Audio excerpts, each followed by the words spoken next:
Hi, this is Joe Fox from Fox Media Lab.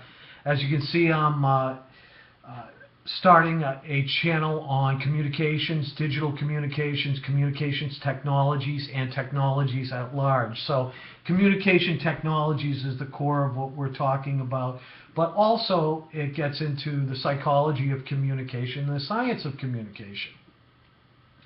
One of the things that would make this easy for me to kind of phase into is to be able to report on the information that I have access to on a daily or a minute-by-minute basis, dealing with digital communication, communications, technologies, and the things that I just spoke about. So I'm going to start right now. I can't promise you that I will get better as this goes along.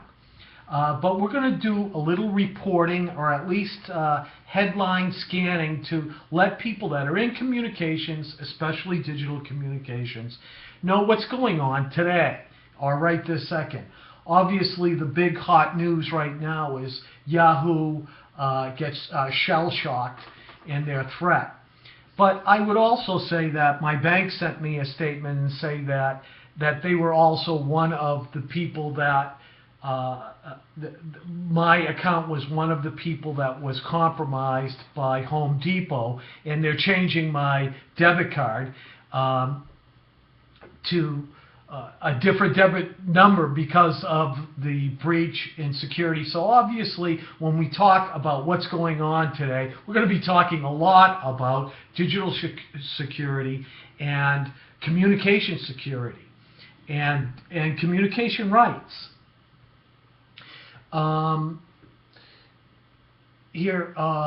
Let's move on here. Samsung and AT are launching a rugged new flip phone. The FBI director says Chinese hackers are like a drunk burglar. Well, I don't think they're so drunk if they got in, you know. This gets into communications where airlines and U.S. officials consider screening travelers for Ebola. Really? Wow.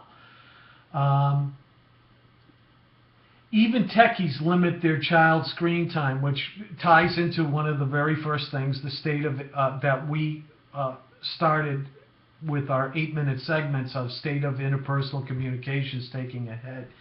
You know, that the digital media is making a lot of people go crazy. Yahoo server shell-shocked, bash, bug, bad boys. That's what the Register, let's see what they have to say.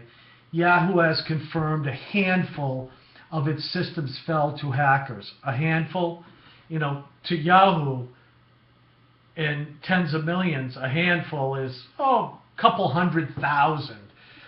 Of its system fell into hackers exploited by the shell-shock vulnerability in bash. The miscreants used the hole to take control of the web servers and build a botnet. This is a big problem. I guarantee you what you're seeing me over right now has been botnetted 100 times. And there's, probably your computer is as well. It's a very simple algorithm to go out and touch and to create botnets.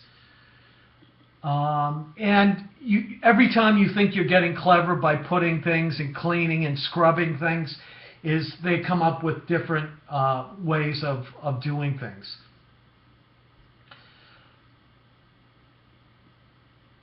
Payment side of Facebook Messenger revealed today.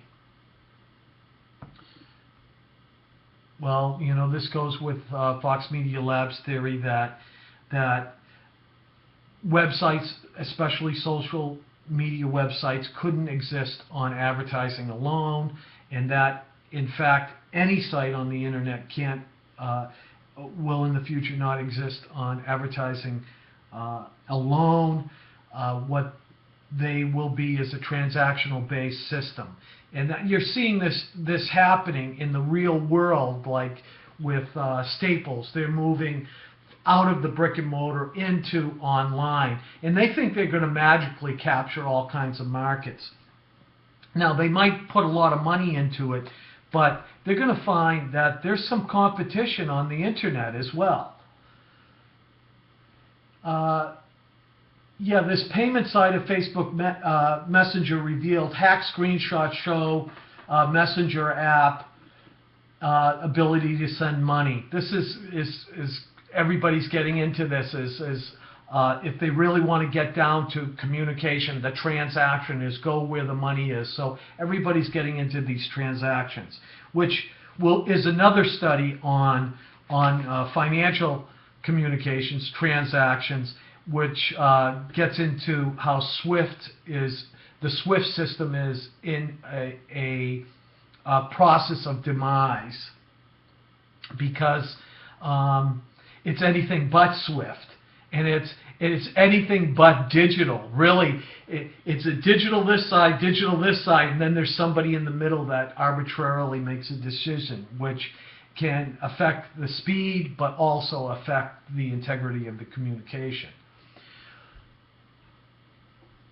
Microsoft research tolls on App Shield for the cloud. No kidding.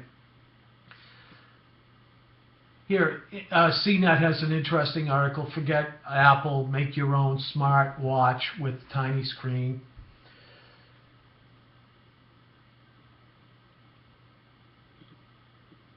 Creative pros like Mac, but Adobe cozies up with Microsoft. It was interesting walking at the mall today, or yesterday, and going to replace my iPad mini that had a problem.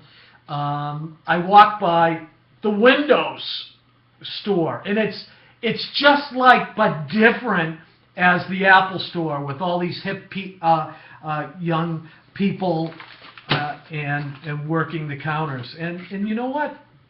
Mac is going to have some trouble. Samsung has really done a great job. Microsoft has reinvented themselves, and you know, it's been a long time since we hated Microsoft, but it could be in a few years we hate them again because of their dominance. Chemistry in Ultra HD shows science like you've never seen it. You know, where it gets into the high definitions. Discovery dancing, fluorescent droplets, crystal gardens, and watery clouds of chemical in a new video compilation from beautifulchemistry.net. I've always found chemistry and commodities and materials and fractals as a beautiful thing.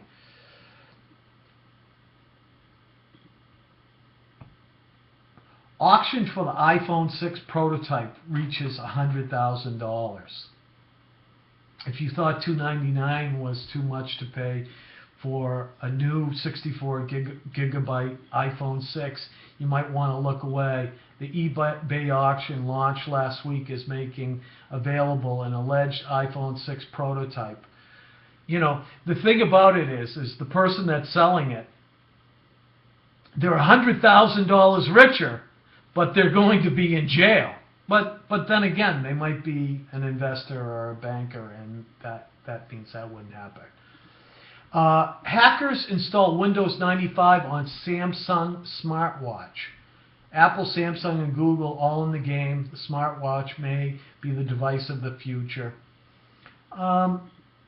The device of the future is the Kurzweil, the Singularity, the plugged into your brain. I mean, eventually, whether you wear wearables, we'll go through wearables over the next 20 years before it implanting and conjunctioning with your cortex is going to happen. You know, the Matrix is here. I mean, can't you see it? I mean, doesn't everybody see this? New York City orders Bluetooth beacons to pay phones to come down.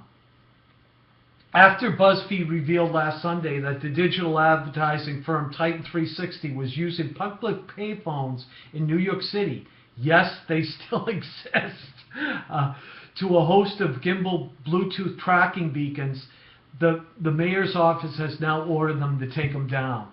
Why? Why is it this monopoly, duopolies, or fewоpolies control all of the communications? The networks that are created should be paid for once they're installed by the users, but they shouldn't be owned by the people that built them. They can make a profit, but they should be able to go up for contracts. You're going to see an old trick in cable and communication networks where communities take over control of the networks, and they own them, not the people that service them. So that's happening. I'm at 10 minutes and 42. I'm going to make another one because I'm just there's a lot to report here, and I'm practicing to get better so that you can enjoy some of this information.